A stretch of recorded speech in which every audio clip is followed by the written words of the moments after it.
વડોદરા શહેરમાં દિવાળીપુરા કોર્ટની બીજી વખત ધમકીભર્યો મેલ મળતા કોર્ટ સંકુલમાં ભયનો સર્જાયો હતો।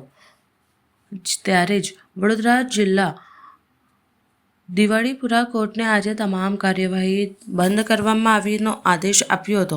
ત્યારે દિવાળીપુરા કોર્ટ ખાલી કરવાનો આદેશ આપેલો હતો। સમગ્ર વકીલ એકસાથે મળીને તમામ લોકોને બહાર નીકળવાનો આદેશ આપ્યો હતો।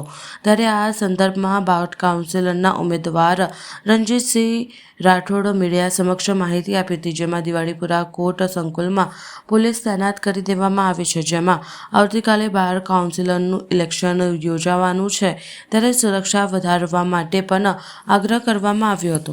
સાહેબ, આ સતત ગુજરાતમાં આ રીતના સ્કૂલોને, હાઈસ્કૂલોને અને આ કોર્ટોને અગાઉ પણ આવી રીતે ઈમેલ આવ્યો હતો અને આજે પણ સતત ડિસ્ટ્રિક્ટ કોર્ટમાં બીજી વાર મેલ આવ્યો છે। ત્યારે આ ગુજરાતનું શાસન ખાડે ગયું એવું એટલા માટે કહું કે ગુજરાતની જનતા બિલકુલ ભયભીત થાય અને ડરના માહોલમાં જીવે એવી આ એક કોશિશ, એક સાજિશ કોઈ અમુક તત્વો દ્વારા થઈ રહી છે આજના ટેકનોલોજીના યુગમાં। અને જ્યારે સરકાર અને ભારત દેશ 21મી સદીમાં આગળ વધી રહ્યો હોય ત્યારે આ રીતના તત્વોને આપણે જેલ ના કરતા હોય, એક મહિનામાં સતત બીજી વાર આવી રીતે જ્યારે મેલ મળતો હોય ત્યારે મારી આ સરકારને ખાસ એવી આહવાન છે મારું કે સરકાર હજુ પણ આવા જે અસામાજિક અને અનસોશિયલ ફેક્ટર્સ છે એમને શોધી નાખે અને વહેલામાં વહેલી તકે નશ્યત કરે। ગુજરાત એક શાંતિપ્રિય, સુખી, સમૃદ્ધ અને ભાઈચારા વાળું રાજ્ય છે, એમાં આવી રીતે કોઈ ખલેલ પહોંચાડવાની કોશિશ કરશે કે પછી કોઈ એ રીતે ગુજરાતને બાનમાં લેવાની કોશિશ કરશે। ગુજરાતની પ્રજા એને સાખી નહીં લે અને અમે વકીલો બિલકુલ સાખી નથી લેવાના। કોર્ટને મેલ કરવો એટલે ખૂબ મોટી વાત કરી છે એમને।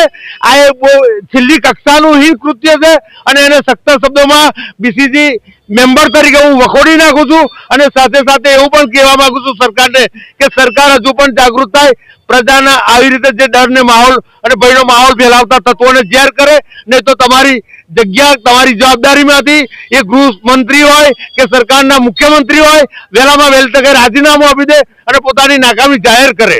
જે રીતના બીજી વખતનો મેલ આવ્યો છે તો શું કોર્ટમાં પોલીસ પ્રશાસનની સુરક્ષા વધારવી જરૂરી છે કે નહીં? 100% કોર્ટમાં પોલીસ પ્રશાસન હોય છે જ, પણ આજે જો મેલની વધુ વિગતો ખબર નહીં, પણ ડીજે સાહેબની કોર્ટમાં સીધો જ આ મેલ આવ્યો છે ત્યારે અત્યારે આ જ્યારે ખરેખર સરકાર આમાં કોઈ આ છેલ્લા એક મહિનામાં 2 મેલ અને કેટલી સ્કૂલોને, આખા રાજ્યની સ્કૂલોને આવા મેલ મળે છે, ત્યારે સરકાર એવા તત્વોને નશ્યત ના કરતી હોય તો પ્રજાની સુરક્ષા, વકીલોની સુરક્ષા અને જ્યુડિશરી માટે 100% પ્રશાસન ખૂબ જ બંદોબસ્ત, ખૂબ જ જડબે સલાહ હોવો જોઈએ એવું મારું સ્પષ્ટ માનવું છે।